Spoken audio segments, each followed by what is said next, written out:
Welcome back to another edition of Solved. Today we have a 2002 ISUZU Rodeo V6. Oh, let's turn that around. And it is a two-wheel drive, four-door. That will matter if you're going to ask for parts, just to let you know. So what we did was we took out the old transmission, again, which is an acronym for Toyota, take out your own transmission again. And we're replacing it with, unfortunately, another salvage yard one because the budget only affords that. This is our lowboy transmission jack. And as you can see, vehicle's up, and that's where the transmission normally goes. We're gonna be changing that flex plate, not flywheel. Flywheel is for manual transmissions, just so we're clear. And right now I'm going to change the large pan from the old one, because when you get it from a salvage yard, unfortunately they pump a hole in it so they can drain it quick, because apparently removing 16 bolts is too tough for them. Then we have 12 volts on the small pan, which I will be replacing the gasket, the large pan gasket. That's your part number right there. That should cross over to a bunch of ISUZU Rodeo years. And then this is the short one. This is the tough one to get. So make sure you get that number, screenshot it, what have you. There's the two of them to there again. And then we have the transmission filter, which comes with a gasket, but this one apparently didn't. That's why I had to buy that one. This is the transmission filter itself. Okay, this is the side that will be bolting up. You have these 1, 2, and 3 holes. You have a gasket, that's a cork gasket that's already pre-installed onto the filter, and there's your screen right there where the fluid will travel through, and then this is just a hard plastic case right here. So that's it for now. We're going to change that over, and then we're going to put in the fluid, which that will be in the part 2. Actually, you know what? Let me pause it here, and I'll be right back, and I'll show you where to drain and fill. Okay, we're back to Solved here. Same ISUZU Rodeo. We took out all the bolts here. Make sure you get a cup or a box like this. Anything will do. Then you take off the pan, obviously. Now, normally, let me just straighten this out here. This is your drain. Okay? This is your fill. Don't ask why. I didn't invent it. I just fix them. So that is how you actually fill up the fluid. However, we might be doing a little differently. I'll see if I can figure it out. Anyway, take it off, and there is inside your pan. That's your magnet, and then this is magnetized as well. This captures any of the shavings and stuff that may have been in here. This has been a rebuilt unit, found it in the salvage yard at LKQ. Pick your part in Clearwater, Florida, and I'm going to go ahead and replace this filter here.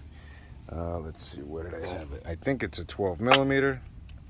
Nope, 13 millimeter. I gotta get. All right, let's see if it's 13. Yep, that fits nice. And then you just, if you're impatient like me, you just want to power drill. I ain't got time for ratchets. Okay, 3 long bolts. Okay, keep them in the filter if you like me while you look this over. Make sure everything looks good, which it does. Give it a little bit of a cleanup. Some fluid may be left over here and there. Don't worry about it. The new filter will clean all that out. Good opportunity to clean the perimeter here. Because it's aluminum, I don't recommend you use any of those cookies. What do I mean by cookies? Well, let's go get one. So you have a couple different options. In the business mechanical world, this is what we refer to as cookies. Some people call it brushes, whatever. So this is the one that you would normally use. You put it on an angle grinder, or you could put it on an arbor and then attach it to a drill if you like. This one here is extra thin, and this is like 35 grit, so you definitely don't want to use that. That'll just tear it apart. This is even a little bit rough, so you can take like a nylon brush or even spray a little bit of brake clean on a rag and just work your way around. But this one's pretty clean here. As far as I know, you don't need silicone in addition to the gasket. You just put the gasket on and then call it a day. Speaking of that, there's a filter. We're gonna get that on right now. Okay, so here you go. This is the new, out with the old, in with the new. Bada bing, bada boom, done. Transfer the bolts, easy peasy, lemon squeezy. Again, you can turn over the old one. You remember what the new one looked like? It was shaded. I mean, clean, right? What am I saying, shaded? It's freaking hot today. And you can see, you know, it was definitely time to get that done. So we're gonna put that on right now. Actually, I do want to show you one last thing. This area right here, it looks like the letter D. That is where this gasket, that's cork, that's where that goes. So you can look around there, make sure everything looks good. I would not suggest modifying this right here, this where my hand is. This is called the valve body. We have other components underneath. You have shift solenoids there and other components. I would not, even though it looks rough, I would just leave it as is. That's the way they designed it. By the way, just to inform you, this is called a 4L65E transmission. GM makes a 4L60E. Please take caution. Although this says GM, this is not a swappable transmission. You cannot put a 4L60E inside an ISUZU Rodeo. Technically, it may bolt up, but the mechanical dynamic of the way it's designed, connection points inside and all the peripherals outside are not designed to work from GM to that, even though they made it for them. So don't ask me again, I just fixed them. Why that is. Okay, a little bit of crud, no big deal. So we're gonna get that bolted in. One last little tidbit. I do not recommend that you take a can of brake clean and spray it directly anywhere inside the valve body. Not smart. Just a recommendation and suggestion, do not do that. You can take what I say and swear at it or swear by it. Either way, this is what works for me, so that's what I can suggest in my experience. Now, when it comes to the final tightening sequences, you can look up the torque specs if you like, or if you prefer, the way I do it is you do the good old German measurement. Good and tight. You just turn it until it feels like it's getting tight and do a little bit more. So there it's tight, a little snug. That's all. You don't have to get all kung fu grip on it. There you go, perfect. You over tighten it, remember it's aluminum, so you're gonna ask for problem. Okay, so now that's nice and tight. I got the gasket sitting on the bottom of the transmission. Now we're gonna do the same process here, but instead of doing all that changing of parts, we're just grabbing the transmission pan because, again, at the yard, they put a hole in it. So we're gonna whip that off right now. Okay, so here's the inside of the other transmission. That's the one we're putting in. And this one looks like it's good to go. We got the filter off, everything's ready to rock. And this actually looks like a good transmission. See, like the D section here, see how that it's a nice square there? You know, it all comes down to preparation at the factory. Somebody, this might be a Wednesday transmission. If you know what that means, then thanks for watching and understanding that. This might actually be a Wednesday transmission, where that one might actually be a Monday or a Friday. We have extra components, peripherals that we might need to transfer over, but everything here looks pretty good. We'll do a final inspection before we install, of course. Just a side note, I heard this, you can check it out for yourself. The 4L65E is technically a transmission made by Honda, or designed by Honda, I'm not sure, but that says general mistake right there. So there's your valve body part number. If you're just learning, or you want to take good notes when you are disassembling or swapping over stuff, it's always good to have a little composition book or something you trust, digital format, and write everything down, so that way you can always reference it at a later date. All right, we're going to transfer this over. Also, you can look into here, you see how nice and clean it is versus that one. So this was actually just a customer request to replace it. Okay, so I believe I understand what the problem is here. All this yummy looking gunk, gook, whatever you want to call it. Yeah, this is an indicator of what's happening inside there. The magnet draws any kind of tiny metal shavings, but when you get a bunch of tiny metal shavings, it becomes a lot of clumping, and wish I could zoom out a little so it can be clear, but you get the idea. It's pretty effing gross. Also, you want to make sure you don't get it on your hands, because otherwise that's what happens. Good luck getting that stuff off. You're going to need to clean pretty well. Okay, so here you can see the end result after we cleaned it. Looks beautiful inside. Looks, you know, like it's 20 years old on the outside, but still very clean. So we're going to get that on, and then we're going to work on the small one. All right, so here we are. I got the pan on, and if you look closely, every other bolt I started. Okay, I'm old school, 30+ year veteran mechanic. So the way we used to do it back in the day is you skip every other bolt, and then you keep going around, and then you hand tighten it at the last round. Now I have a low torque setting on my Milwaukee, so the last one was here, and then you just skip. Okay, so that brings us back around. So then you have to start, and then what you could do is actually skip this one over there and then start here. Again, we're not tightening it down with the German measurement of good and tight. Not yet anyway. We're just gonna get these less than snug, so that way we can get them started. And then when it comes time to go around on the final tighten, sometimes it's get a little stuck, then you do it by hand. You may have to check all your threads to make sure that everything is smooth. If not, you're gonna have to tap them and make sure that they're cleaned up, which is not a bad idea anytime you're doing something that requires bolt retightening. Okay, and that's that. So now we're gonna go do it by hand, and we'll be right back. So we have found a bolt hole right here that, even though I cleaned up the threads, if you see there, right, you can see my finger on the other side. You could actually get a nut and bolt. This is like 6mm, I think. You can turn this into a nut and bolt if you like, or you can go a little bit old school, put a little silicone on that, and it'll just cure itself tight. Again, you don't have to get all Michelangelo on it. I just put a little globby on there. You could actually put some right in the hole, but when that tightens, it'll be nice and tight until the next time you got to take down the pan, and then you'll have to just reapply it. There you go, look at that. It's already tight. Boom. Hope you like apples. How you like them apples? That looks good there. Okay, and we got one more.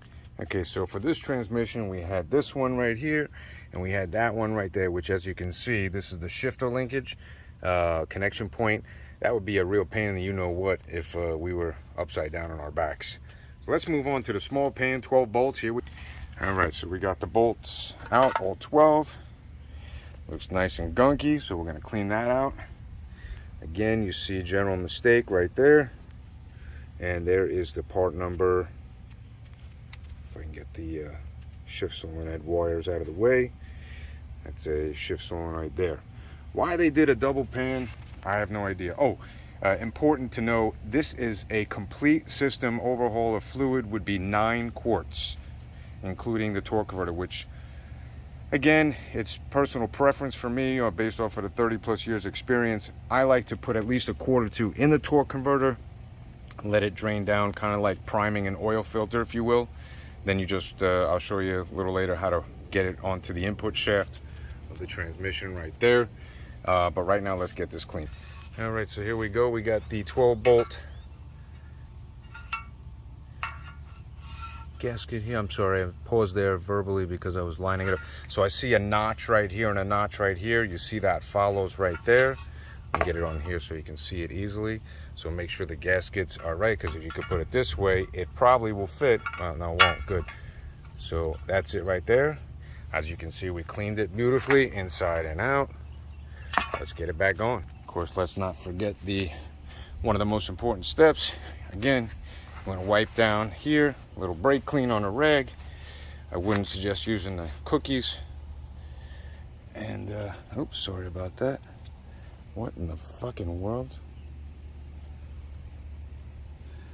I don't know, this was down there. That was really fucking weird. I hope that's not the threads. No, it's not.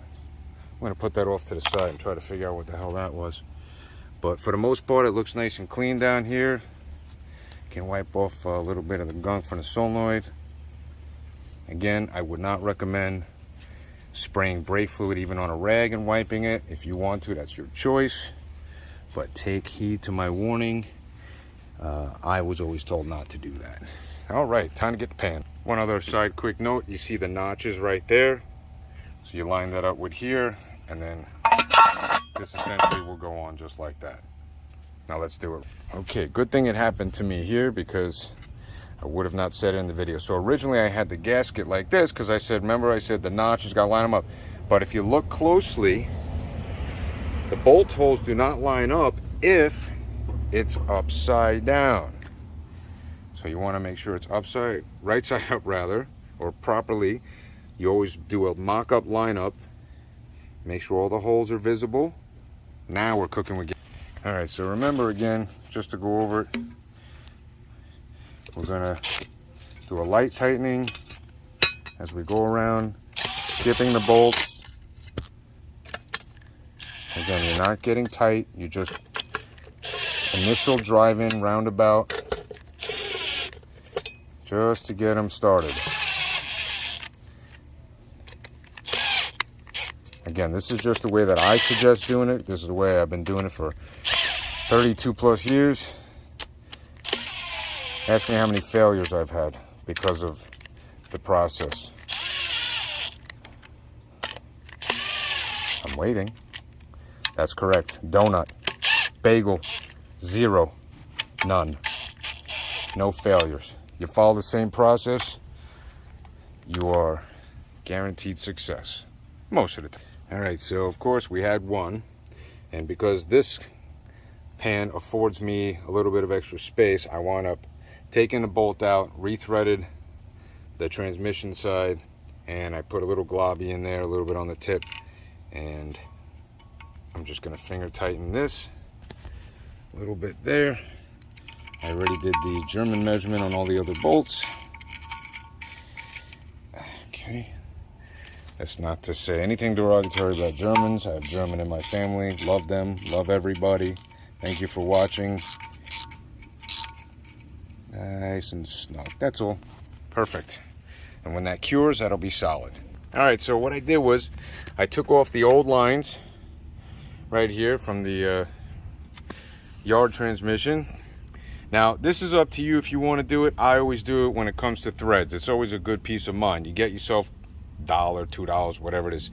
This is Teflon tape, and then you put it around the threads here, and then this will go into this. So you always want to put on the thread side. Obviously you can't put it on down here, so you always got to put around the threads, which I'll show you in a moment how that works. So here's a Teflon right here, and this goes around like this. And you also want to put it in the direction that is opposite of the threads, otherwise it'll all just come off. Yeah, I'm having a little bit of a tough time here because it's a good idea to clean your fingers first, and then what you do is you're going to put a little tension on it, and then you just kind of roll it. Ooh, I'm not even in the camera, sorry. Go like that, and just a couple times around is good enough, and then you pull it, make it taut, and then you can still see the threads, kind of. You'll see it when you have it. It's a little bit hard on the camera. Okay, so there it is right there, and then you'll see as it goes in, you can see the tape on there. In this case, by the way, this is 21 millimeter or 13/16, but most likely 21, and then the head on the line side is a 17 millimeter. Okay, so here we are with the torque converter. Remember I said a few minutes ago we're going to prime it much like an engine oil filter. We're going to do the same thing here. Basically you just pour it down there and you'll see it fill up. Try not to make it spill over. And then you see it burping. Gravity's doing that, so it'll just burp for a little while. Again, much like an oil filter, if you've never primed one before, the olden days, the oil filter would be screwed in from underneath the vehicle, so it would actually be like this. So what you do is you fill it up with oil. Usually it takes about 1/4 of a quart. That way when you first start it up, the oil will go into the motor and you won't have a dry firing filter. Even though it only takes milliseconds to fill up with oil once it's installed and you start the engine, it's just good common sense and practices to do that. You see it's going down now? And you wait till it goes down to a fair amount, and once you can see the gearing, then you give it a little topper. Okay, so earlier in the video here I mentioned that I might be doing a cheater as far as filling up the fluid. So being that we have nice access to this because it's out of the vehicle, I was thinking now is the time to fill it up here instead of the usual fill here. Problem is with the transmission lines off here and here, you risk the opportunity of the fluid coming out. And today, this is, what is it, June 2nd, 2022. Transmission fluid, which by the way, for this vehicle is Dex 3. Even though this says Dex Mark 3. Oh my God, did this guy give me the wrong fluid? All right, well, when I'm done with this video, I gotta call him up, make sure. Anyway, I don't have to do the fluid today, but I think it would be best to scratch the idea of doing the fluid outside, and then I'm gonna have to show you tomorrow in the second video, because we're not gonna have enough time tonight to do it once this transmission is completely installed. Yo, I'm making a video over here, guy. And then we will get the right fluid, and we will get the transfer tool to transfer it out of the bottle into the fill. That's pretty much it for today. I'm gonna just spray this outside of the case down with a couple cans of brake clean. Thanks for watching another edition of Solved. I'm sure this video has been way too long, but I wanted to do a step-by-step for you because I didn't see any videos online. I am going to make another video before this transmission goes in. We're going to be replacing that flex plate right there.